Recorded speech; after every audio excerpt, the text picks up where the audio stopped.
Hi friends, అందరికీ good morning అండి. అందరూ బాగున్నారా? నేనైతే బాగున్నాను. ఈరోజు వీడియోలోకి వెళ్ళిపోయే ముందు నా వీడియో నచ్చితే వెంటనే లైక్ చేయండి, షేర్ చేయండి, కమెంట్ చేయండి, అట్లాగే సబ్స్క్రైబ్ చేయడం మాత్రం మర్చిపోవద్దు. అందరు వీడియో చూస్తాను కానీ ఎవరు సబ్స్క్రైబ్ చేసుకోలేదు. వీడియో నచ్చితే మాత్రం ఖచ్చితంగా సబ్స్క్రైబ్ చేసేసుకోండి. అలాగే మీకు యూజ్ అయితే మీ ఫ్రెండ్స్కి, ఫ్యామిలీ మెంబర్స్ కూడా ఖచ్చితంగా షేర్ చేయండి. పిల్లలైతే హాలిడేస్ ఇచ్చారు కదా, ఇంట్లోనే ఉంటున్నారు కదా, పద్దాకలు ఏదో ఒక స్నాక్స్ చేయండి నన్ను టార్చర్ పెడుతూనే ఉన్నారు. అందుకని చెప్పి డిఫరెంట్గా ఉండాలని చెప్పి రెసిపీ చేశాను. టైం పాస్ అవ్వటానికి, లేకపోతే పనేమి లేదు పని పెట్టుకోవాలనుకున్నప్పుడు ఈ రెసిపీ చేయండి, మీకే కామెడీగా నవ్వొచ్చిద్ది. నేనైతే ఫస్ట్ వాటర్ పెట్టుకుని అందులో సాల్ట్ వేసుకొని పొయ్యి మీద పెట్టుకున్నాను, స్టవ్ మీద. నెక్స్ట్ ఒక గిన్నెలోకి అయితే 2 కప్పుల మ్యాక్రోనీ అయితే తీసుకున్నాను. ఇప్పుడు మ్యాక్రోనీలు కూడా రకరకాలు వస్తున్నాయి కదా, మీకు ఏది కావాలంటే అది యూస్ చేసుకోవచ్చు. నేనైతే యూస్ చేస్తున్నాను.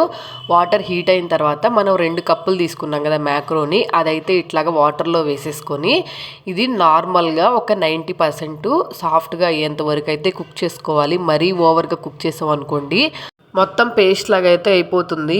కాబట్టి చూసుకొని ఎంతవరకు కుక్ అవ్వాలో అంతవరకు కుక్ చేసుకొని పక్కన పెట్టేసుకోవడమే. నేనైతే 90% అయితే కుక్ చేసుకున్నాను. అప్పుడు వరకు అన్నీ గడ్డగడ్డగా అయిపోతాయి ఇవన్నీ వేసిన తర్వాత. కాబట్టి కొంచెం అటు ఇటు అయితే తిప్పుకున్నాను. 90% కుక్ అయిన తర్వాత ఇప్పుడు నేను చూపిస్తున్నట్టు ఏదైనా జల్లెడలో వేసుకొని వాటర్ అంతా వడకట్టేసుకొని ఈ జల్లెడలో ఇంతే ఉంచేసుకోండి. మనం మళ్ళీ దీన్ని గిన్నెలోకి సపరేట్ చేసుకొని మళ్ళీ ఇలా చేసుకున్నామంటే అంత పర్ఫెక్ట్గా రాదు రెసిపీ. అందుకని చెప్పి ఇట్లాగే జల్లెడలో ఉంచేసుకొని దీనికి ఎంత అయితే అవసరం అవుతుందో అంత టేస్ట్కి సరిపడినంత కొంచెం సాల్ట్ అయితే యాడ్ చేసుకోండి. నేనైతే లైట్గా సాల్ట్ యాడ్ చేసుకున్నాను. నెక్స్ట్ పెప్పర్ పౌడర్ కానీ లేకపోతే కారం కానీ మీకు ఏది కావాలంటే అది యాడ్ చేసుకొని నెక్స్ట్ ఈ మిక్చర్కి ఎంతైతే అవసరం అవుతుందో అంతైతే కార్న్ఫ్లోర్ వేసుకొని ఒకసారి ఇట్లాగా ఎగరేసుకున్నట్టు కలుపుకోండి. ఎందుకంటే మొత్తము వెంటనే వేడిగా ఉన్నప్పుడు కలిపేసుకుంటే పేస్ట్ అయిపోతుంది కదా, కాబట్టి చూసుకొని ఇట్లాగా కార్న్ఫ్లోర్ అన్నిటికీ పట్టేటట్టు అయితే కలిపేసుకోండి. మీరు గిన్నెలో వేసుకొని కలుపుకోవాలి అనుకుంటే కొంచెం చూసుకొని కొంచెం ఆయిల్ యాడ్ చేసుకొని ఒకటొకటి టచ్ అవ్వకుండా అప్పుడు ఇవన్నీ మిక్స్ చేసుకొని చేసుకున్నారనుకోండి ఒకటొకటి టచ్ అవ్వదు. మనం ఆయిల్లో వేసినా కానీ చాలా పర్ఫెక్ట్గా వస్తుంది. మ్యాక్రోనీలో కూడా చాలా రకాలు ఉంటున్నాయి కదా, కాబట్టి ఏ రకంతో అయినా చేసుకోవచ్చు. నేనైతే ఒకసారి కార్న్ఫ్లోర్ కలుపుకున్నాను కదా, కొంచెం సరిపోలేదని చెప్పి మళ్ళీ ఒక 1/2 టేబుల్ స్పూన్ అయితే వేసుకొని మళ్ళీ మొత్తం కలిపేసుకున్నాను. ఇట్లాగా కలుపుకొని వీటిని పక్కన పెట్టేసుకోవాలి. నెక్స్ట్ అంతలోకి ఇది కలుపుకునే టయానికి మీరు స్టవ్ మీద ఆయిల్ పెట్టుకొని ఇది కలుపుకున్నారనుకోండి టైం కూడా సేవ్ అవుతుంది, ఫాస్ట్గా అయిపోతుంది. ఇంకోటి ఏంటంటే ఆయిల్ ఫుడ్ మా పిల్లలకి మేము పెడతాం అన్న వాళ్ళు మాత్రమే ఈ రెసిపీని మీ పిల్లలకి చేసి ఇవ్వండి. లేదు ఆయిల్ ఫుడ్ పెట్టము అనుకుంటే స్కిప్ చేయడమే మంచిది. చూసారు కదా, మొత్తం కలుపుకున్న తర్వాత ఇట్లాగా పొడి పొడిలాడుతా అయితే రావాలి.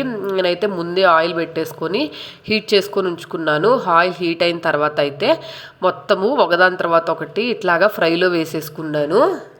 నేను ముందే కారము, ఉప్పు అవన్నీ వేసుకున్నాను, కానీ మీరు కావాలనుకుంటే ఇవన్నీ ఫ్రై అయిపోయిన తర్వాత పైన పెరి మసాలా, ఉప్పు, కారము, మిరియాల పొడి లేకపోతే సీజనింగ్, ఇటాలియన్ సీజనింగ్ ఉంటుంది కదా, అది ఇట్లాంటివన్నీ పైన చల్లేసుకుంటే అప్పుడు టేస్ట్ బాగుంటుంది. నేనైతే ఆయిల్ బాగా హీట్ అయిన తర్వాత అన్నీ వేసేసుకున్నాను. ఇట్లాగా ఆయిల్ బాగా లాగింది. నెక్స్ట్ అలాగే భలే డిఫరెంట్గా ఉంది రెసిపీ, క్రిస్పీగా భలే వచ్చినాయి.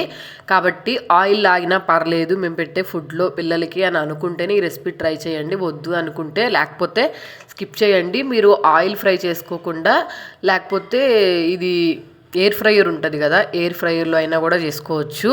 నేనైతే ప్రజెంట్ ఇలా చేస్తున్నాను, మీకు కావాల్సినట్టు చేసుకోండి. ఇట్లాగ 1 by 1 అన్నీ ఫ్రై చేసేసుకొని పక్కన పెట్టుకున్నాను. నేను తీసుకున్న క్వాంటిటీకి నాకు వచ్చేసి మొత్తం 3 వాయిల్లో అయితే ఇవన్నీ కంప్లీట్ అయిపోయినాయి. నేను వేస్తూ ఉన్నాను, పిల్లలు ఏంటో డిఫరెంట్గా ఉన్నాయి అని చెప్పి తింటా ఉన్నారు. నాకు భలే నచ్చినాయి డిఫరెంట్గా. ఇవన్నీ ఫ్రై చేసుకున్న తర్వాత ఒక టిష్యూ పేపర్లో వేసేసుకొని పక్కన పెట్టేసేసుకోండి. నేను ఫస్ట్ వేసుకునేటప్పుడు కొన్నే వేసుకున్నాను. చూసారు కదా, కొంచెము కాగిన తర్వాత ఇట్లా పేలినట్టు అయితే అనిపిస్తుంది. ఏం కంగారు పడకుండా నిదానంగా అయితే ఫ్రై చేసుకోండి. హై ఫ్లేమ్లో పెడితే ఇంకా ఇది ఎక్కువగా అనిపించింది, ఆయిల్ చింది పడుతున్నట్టు. కాబట్టి లో ఫ్లేమ్లో స్లోగా చేసేసుకోండి. నేను ఫస్ట్ కొంచెం వేసాను, కానీ తర్వాత కొంచెం ఫుల్గా అయితే వేసాను. అన్నీ ఫాస్ట్గా అయితే ఫ్రై అయిపోయినాయి. అటు ఇటుగా ఇవి ఉడకబెట్టాం కాబట్టి ఫ్రై చేసుకోవటానికి ఒక 6 minutes దాకా అయితే టైం పట్టింది. ఇవన్నీ ఫ్రై అయిపోయిన తర్వాత తర్వాత అయితే ఇలా వచ్చినాయి. చాలా క్రిస్పీగా బాగున్నాయి. కానీ ఆయిల్ కొంచెం లాగిందనే కానీ నేను ఆల్రెడీ దీంట్లో సాల్ట్ కారం వేసుకున్నాను కాబట్టి పైన ఏం చల్లుకోలేదు. మీరు కావాలనుకుంటే మొత్తం పైన చల్లుకొని అప్పుడు తినొచ్చు. భలే క్రిస్పీగా బాగున్నాయి. పిల్లలకు కూడా బాగా నచ్చినాయి, నాకు కూడా నచ్చినాయి.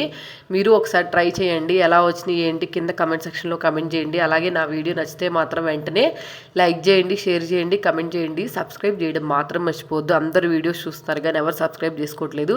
వీడియో నచ్చితే మాత్రం ఖచ్చితంగా సబ్స్క్రైబ్ చేసేసుకోండి.